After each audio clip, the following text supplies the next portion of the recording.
Welcome to the Sauce Pod.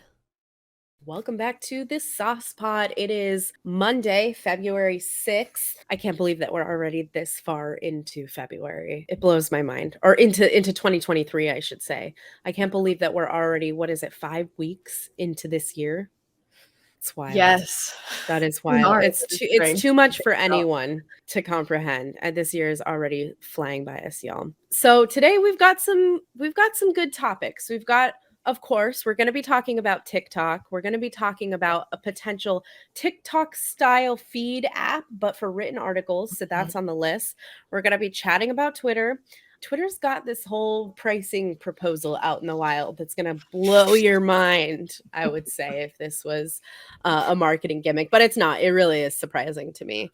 Speaking of Twitter, Instagram might be doing a little bit of something with the subscription model, maybe taking a page out of Twitter's book. Twitter might also be accepting payments soon, so keep an eye out for that. We're going to cover it here. Got some Snapchat news, the latest, of course, on all of the AI stuff we know and love. So ChatGPT updates, ChatGPT potential subscription model, what that might look like. Google has recently announced a ChatGPT rival called Bard, so we'll talk a little bit about that. Also, ChatGPT, this is like a game of say ChatGPT 6 times fast. We're going to be talking about a Chrome extension that you found, Anna, so we'll dive into that, and then some saucy snippets at the end. So let's jump into it. Let's start up with TikTok search ads. What's happening there? TikTok is launching something called search ads within its app. These ads will basically show up whenever someone is searching a specific keyword within TikTok. So it'll give advertisers that option to add that onto their ad dashboard. And like we've said before, TikTok is really stomping on Google's toes and taking over the search game, whether it's for like recipes or planning a vacation or finding like a new hair care or skincare product. People are turning to TikTok to find this kind of stuff. So I think ads in this realm is going to be a smart move for TikTok. Yeah, absolutely. I mean, this is just the next iteration of their ad offering, their self-service ad product coming to fruition in like more ways than I would reason to say that it's probably way faster and more robust than what even like Instagram, Facebook, like the whole Meta collection did as they were growing their ad product or ad stack a while back, several years back, I should say.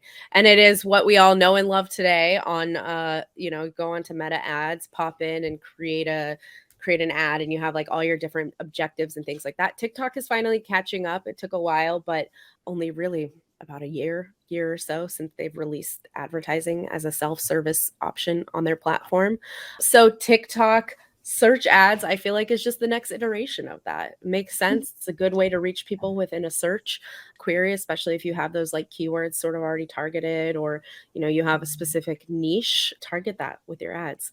If anyone tries this though, I want to know about it. Like, I want to know how TikTok is performing. I have not personally done any advertising on TikTok yet. Have you, Anna? Have you played around with No, TikTok ads? I haven't touched it. Okay. Well, if you are listening to this and you're like, I do that shit, like, get at me, because I want to know your experience. I want to dive into it. I want to know if it's converting well. A lot of my sources say that it is. TikTok ads are like on fire right now, and it's a great place to invest if that's the right type of content for your brand. But I personally, I don't have direct experience doing TikTok's ads, but I do want to know about it if you do. So good tidbit of information though, and I'm sure that's not the end of it that we're going to hear about TikTok ads, because they're always vastly improving. I feel like pretty soon they're just going to be like, hey, AI ads, like we have that shit. It'll create the entire thing for you. You don't have to touch it. Just pay us money. Right? Exactly. You literally just have to think it, and then we'll make the campaign. Exactly. So speaking of TikTok or TikTok style content, what is this artifact app experience product? Like, give us the rundown explainer of what Artifact is. Yeah, so basically, Instagram's co-founders are Kevin and Mike, have been working on this news app, which is basically like this news feed that, and it'll recommend articles to you based off of an algorithm. So it's supposed to be offering you more high quality content than, the other ones that are out there. I don't know the names of them, but I know there are other ones out there. And it'll pull from like big and smaller publications. So it won't just pull from like New York Times. It'll actually give you like a a conglomerate, or however you say that word, of all these different articles.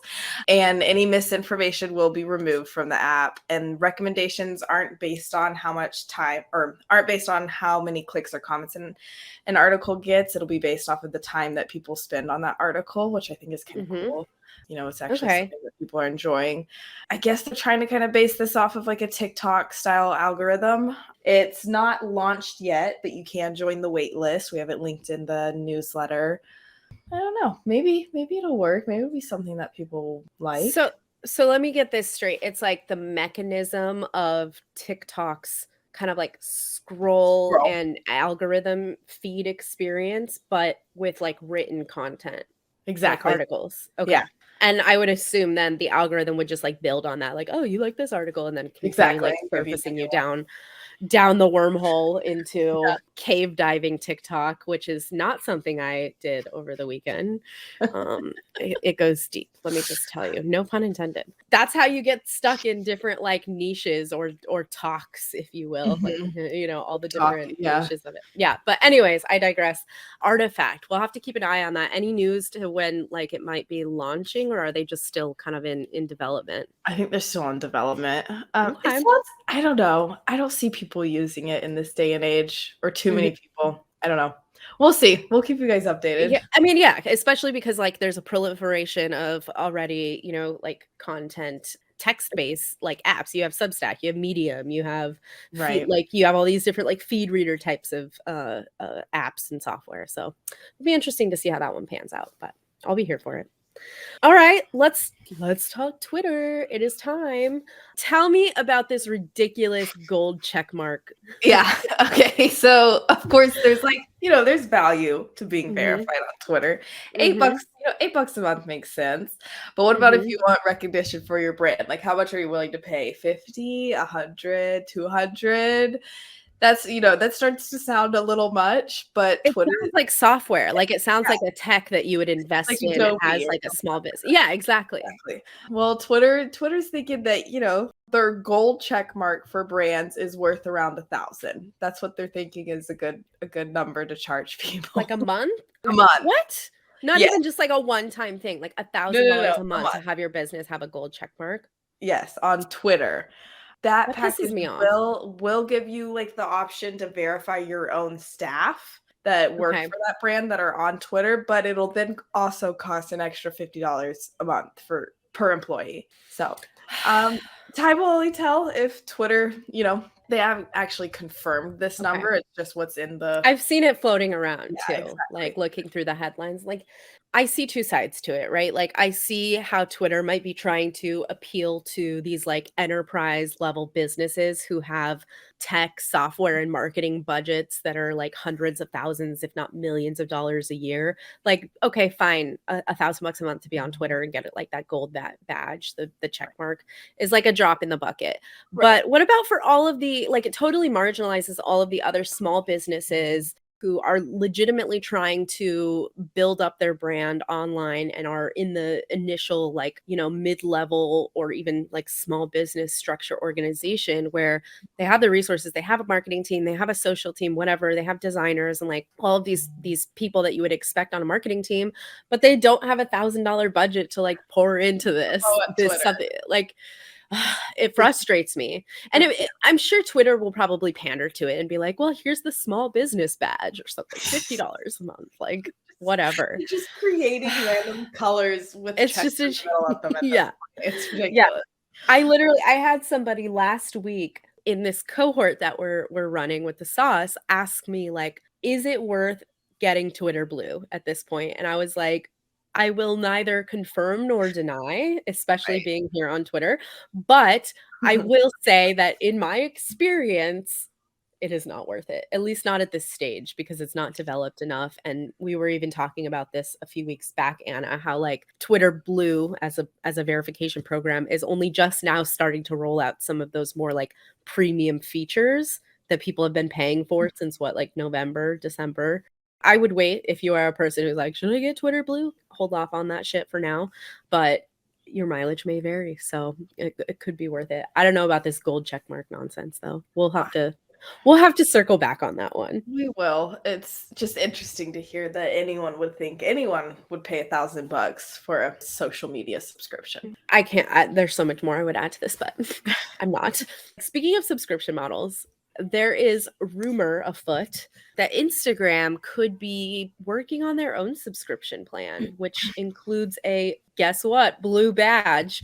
And this is still only a rumor. It was discovered by Alessandro Paluzzi. He's a social media researcher and reverse engineer. He takes apart social platforms and looks under the hood for leaks and things like that they're working on that they haven't released yet. So he spotted some code in the back end that alluded to the fact that Instagram could be working on a subscription plan, which, you know, God knows if it's working for Twitter. Instagram is never one to think with her own mind and likes to replicate the efforts of other platforms. Could still be a ways out. Paluzzi did say, he followed up with a tweet on that thread stating that, like, at the moment, there's only a few small references in Instagram's code about this. So nothing visible so far. So until he posts a screenshot that like confirms this assumption, we can all consider it a mere rumor for the time being, but could be on the horizon. Would not surprise me.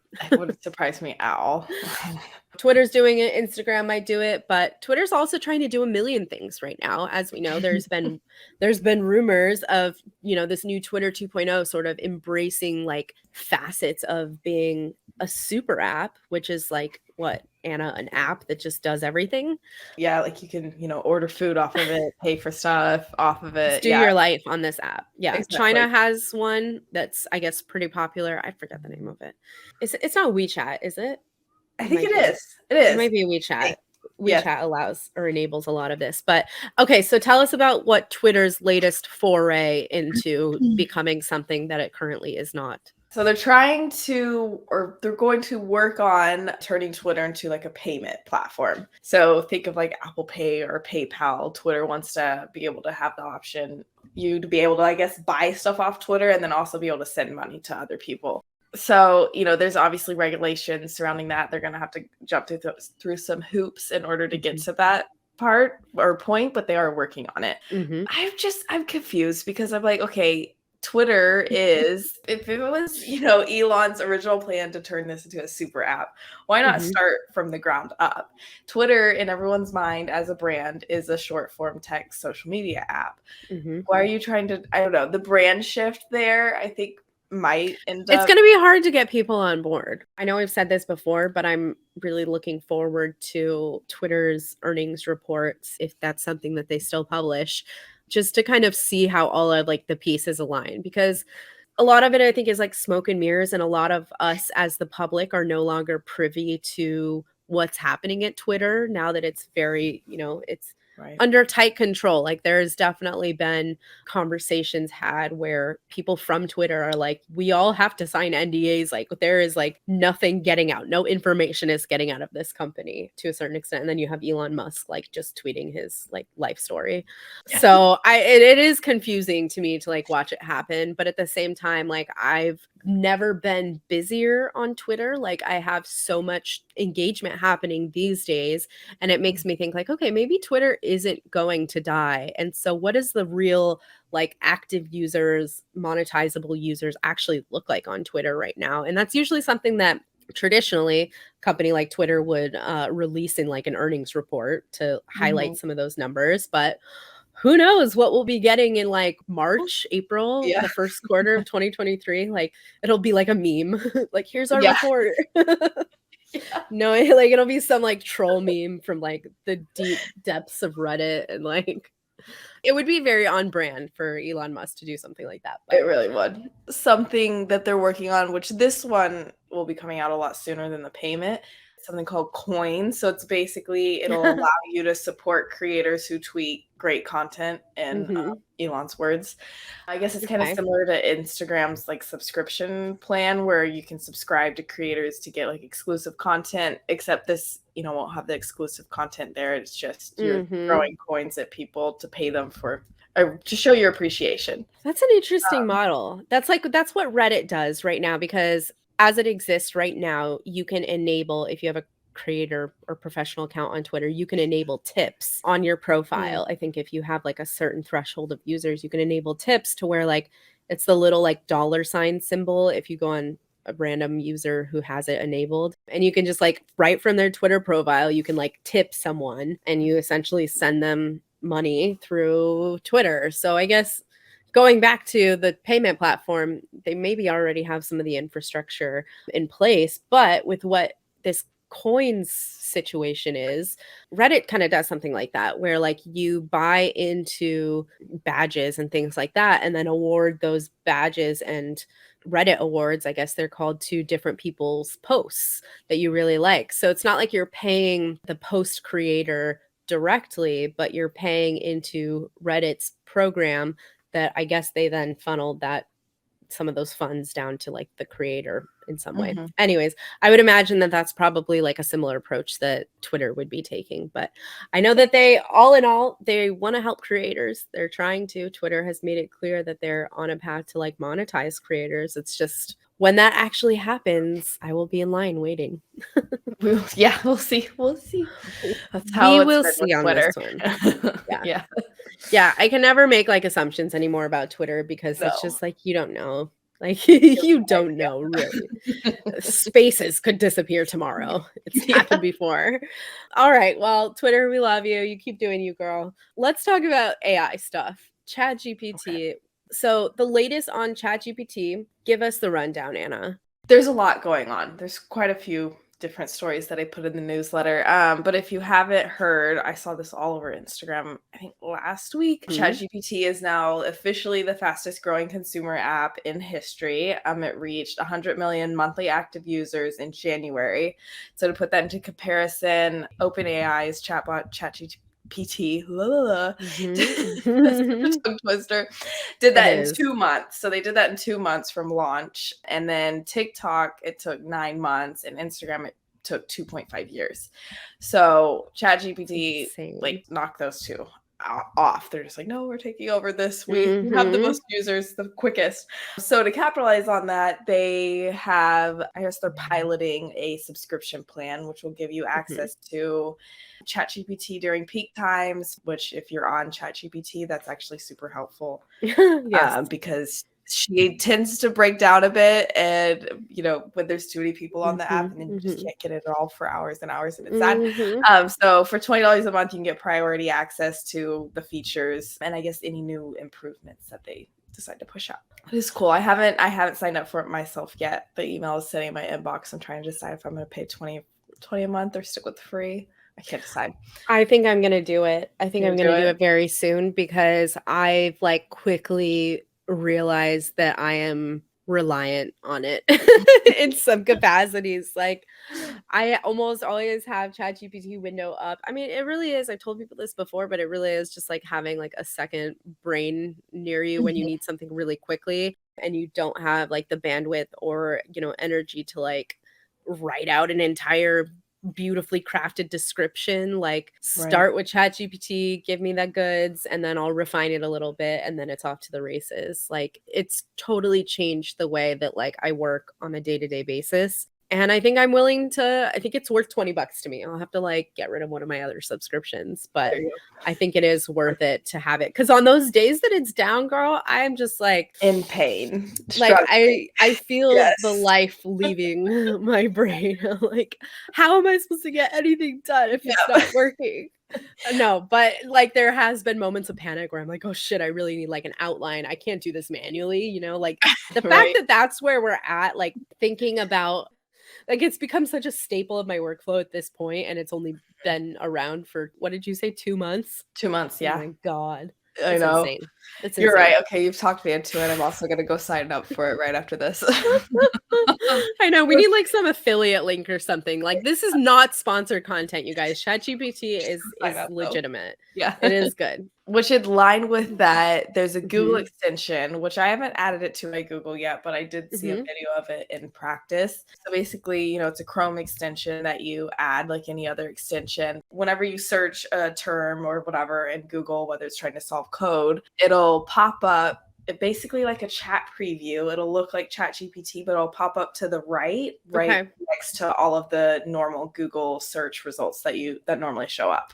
I think that extension is cool. I don't know how it would be affected if OpenAI's, shut down, but this does Mhm. run off of, I guess it runs off of OpenAI's AI or however Probably that works. their GPT-3 model.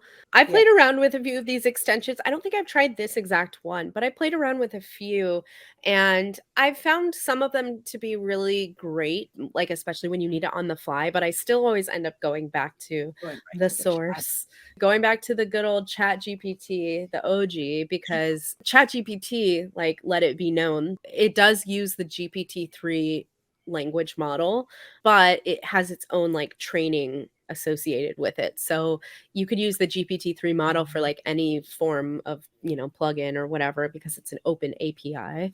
But it won't always give you like maybe the richness of results or the variation of results that you get with ChatGPT because it's literally been trained for this purpose of being a chatbot. But regardless, like it's really good to know. And it's so cool that there are so many products coming out that are using like ChatGPT's model because it just makes all of our life a little bit easier. Some are better than others though. So like do your own research, always test things before you take it at face value. And also don't always trust the facts that an AI gives you. We've learned Very good that multiple point. times. That. So it doesn't understand the Fact way check. that humans. Yeah. Yes, fact check that shit. So Google is also out with so-called rival to ChatGPT called Bard, Bard. So the news is officially out there. Google's CEO Sundar Pichai announced that the project is coming to light. He put it into a blog post, described the tool as basically an experimental conversational AI service, which sounds like Okay. ChatGPT, that will answer users' queries and take part in conversations. The software is going to be available to, right now, a group of trusted testers as of literally today, before becoming more widely available to the public in the coming weeks. So I'm sure that'll be an interesting shift that will occur. It'll be fascinating to see like the level or scale or volume of users who flock to this new Bard tool and kind of like seeing some of the interesting comparisons between that and ChatGPT, because I think if there's one AI that we've all been waiting for, it's been something by Google, which, powers literally most of our lives in every single way besides Apple. So yeah, maybe Apple needs to get on that train too. Yeah, so it'll be interesting. Not clear exactly like what the capabilities are. It seems like it's going to be just as like free ranging as OpenAI's ChatGPT, so probably much of the similarities there. And I'm sure that the Google team, they're not stupid, so they're looking at what ChatGPT is doing, and I could almost guarantee you that they're trying to find ways to improve upon that experience even. So interesting stuff. Nonetheless, it does raise some questions, especially for people who are content or not creators, but like small businesses who rely on Google search as their entryway of discovery and visibility for SEO. It kind of begs the question of like, well, if everyone's just going to use Google's AI chatbot for their search queries, then like, what's the point of SEO? Especially for some of those businesses who get like, that's their way in, is like people discover them because they're on the front of the SERP, right? Right. So Yeah. I don't know what the solution to that will be. I have no I mean, idea. I've been like listening in on the search community to try to like gauge a pulse a little bit about that. So I'm sure we shall have more updates It's for you on guys. that one Yes. soon. We I want got to talk you. about the alien story. I think it's Yes. hilarious. Give me the tea. What is going on with that? And also, I'm wearing a Pulp Fiction shirt right now. Oh my god, So I that's know. I didn't even like put two and two together. So what is this alien hunting group? Yeah, so it's a group of scientists, like legit Mhm. scientists, is international. They've began to use AI to hunt for aliens Okay. using ChatGPT or asking it to tell them where aliens are located in the style of Pulp Fiction. Okay. So the scientists are using like these machine learning algorithms to, I guess, like sift through data Okay. to then detect alien transmitters on distant planets. And so far, AI has helped researchers find like 8 different signals with possible extraterrestrial origins, but they Okay. did disappear when the scientists tried to find them again. So, Damn. so they're having fun out there with ChatGPT and finding aliens. Uh-huh, uh-huh. Oh my god. There's this TikTok that I saw. over the weekend. I have to share it with you. We'll have to put it on next week's Sauce newsletter. She's this like futurist type influencer. She talks a lot about like technology and, this idea of like technological singularity. She's very abstract stuff. But she had this whole breakdown and I watched the whole damn series on TikTok and she's like, "You guys, hear me out.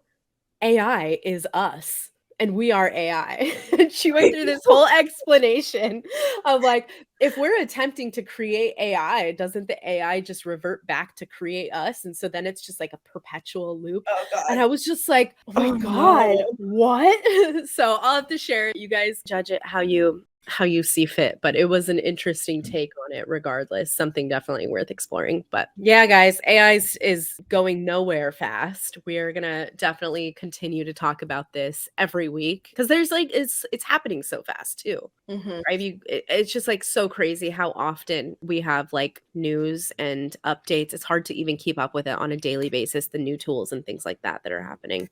Right. What do we got for snippets this week? Actually, before we talk even about snippets, what is this Snapchat ad? Well, not Snapchat ad, but we were talking about a Snapchat Yeah. that was produced. It's like a ad campaign. You almost have to like see it to understand it.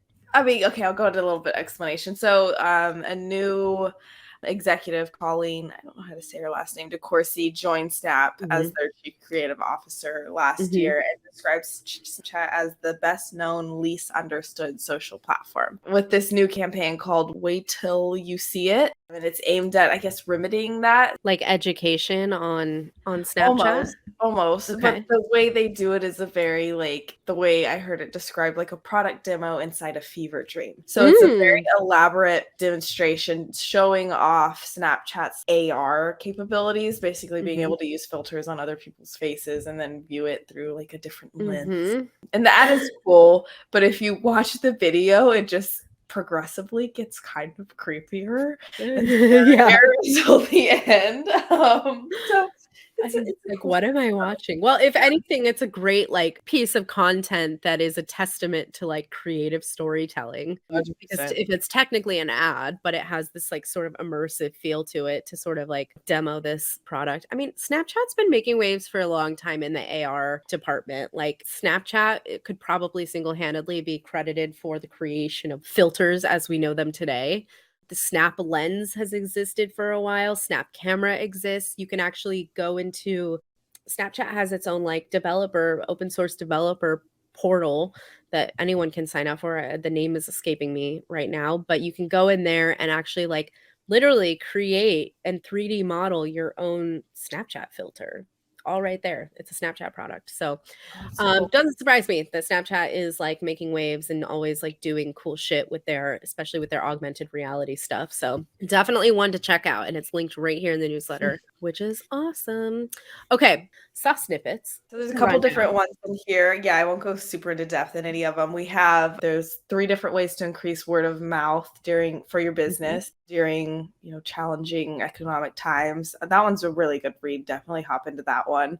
The second one is how to block AI from using your website content. So it's a little bit of a longer article, so I didn't read the entire thing. So I'm not going to pretend to act like I know exactly how to do this and I'm an expert on it. But I think it is really interesting if you don't want ChatGPT to use your website content to train its AI. So it's very interesting. So read through that and learn how to block AI from crawling your website. And then there's 4 logo trends to look out for in 2023. This is just like a reel of some different logo trends that people are already seeing this year, which I think are really cool. There's some good ones in there.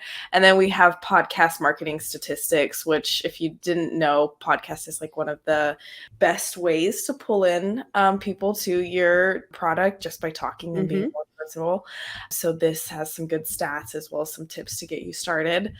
Awesome. That's why we're doing a podcast. What? It's a big deal. I mean, podcasts are everywhere and they're like so easily integrated with like all types of content now. Like 100%. Substack has its own podcast. You can pull your RSS feed in from that. I literally set up our Sauce podcast a couple weeks ago and I was shocked and surprised at how easy it was. Paul helped me through a lot of it though, and there's a video up on YouTube of Paul literally explaining to me like start to finish how to do it. So that was really helpful. But like if you're doing any form of audio content or like explanatory content, it's worth exploring the realm of podcasting for creators because the barrier to entry is not as high as it used to be. It's fairly simple. I'm not going to say it's easy, but it's like fairly simple to get started with it and make it, you know, a meaningful form of content that people can consume anywhere. So those podcast marketing statistics are definitely something valuable to take a look at if you're like double doubting yourself. But speaking of podcasts, we'll have, and this is a perfect segue actually into this cohort. I just wanted to give like an overview of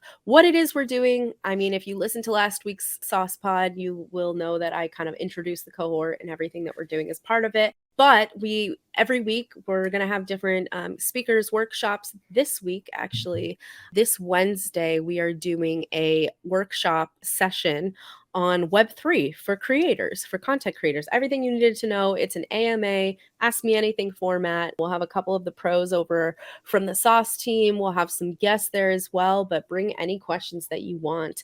And this is really just part of this larger cohort that we're doing, which is a totally organic, free community building experiment over the course of 12 weeks. And we're not only growing our own community here at the Sauce, but like giving everyone who's part of this cohort the opportunity to grow and learn and share and have a platform as well. So it's for content creators, it's for coaches, for solopreneurs, for small businesses. Building a community is really hard. Building an audience can be hard. Some people say building an audience is the easy part. Building the community is the hardest part. I kind of agree with that. So what we're doing over the course of this 12 weeks is learning how to take audiences and turn them into communities.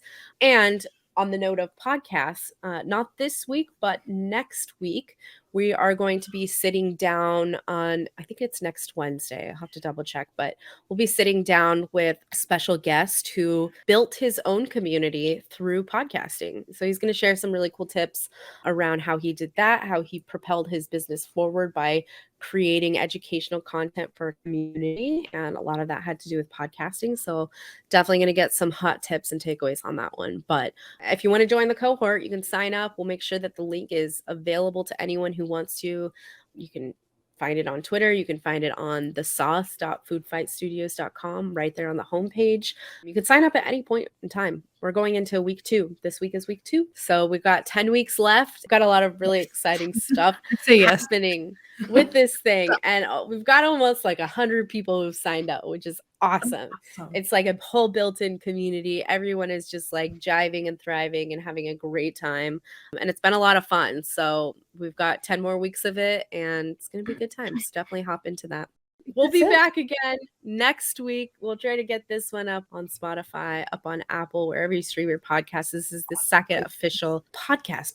Woo, we're official. So we're doing it. Thank you, Anna, for your time today, and I will catch you back next week. Hey guys, that's a wrap for this week's episode of the Sauce Pod. Hope you enjoyed yourself, maybe even learned a thing or two. Don't forget, you can subscribe to us on YouTube. You can also subscribe to our newsletter that goes out every Monday night. All of the latest and greatest tips, news, and trends for content creators and digital entrepreneurs. Until next time, stay saucy.